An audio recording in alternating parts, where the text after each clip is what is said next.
انا للہ و انا الیہ راجعون۔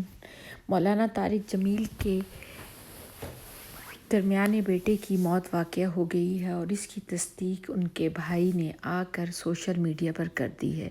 ان کے مطابق ان کے بھائی عاصم جمیل بچپن سے ہی ڈپریشن کے مریض تھے اور انہوں نے اسی ڈپریشن میں گھر کے واچ مین سے بندوق لے کر اپنے آپ کو گولی مار لی اور خودکشی کر لی۔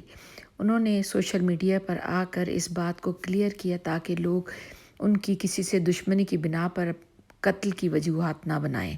اللہ تعالیٰ مرحوم کو جنت الفردوس میں جگہ عطا فرمائے اور مرحوم کی نماز جنازہ کل ان کے آبائی گاؤں رئیس آباد تلمبہ میں صبح 7:30 بجے ہوگی۔ مولانا طارق جمیل نے سب سے التماس کیا ہے کہ ان کے بیٹے کے لیے دعا کی جائے اور ان کی مغفرت کی دعا کی جائے۔ آمین۔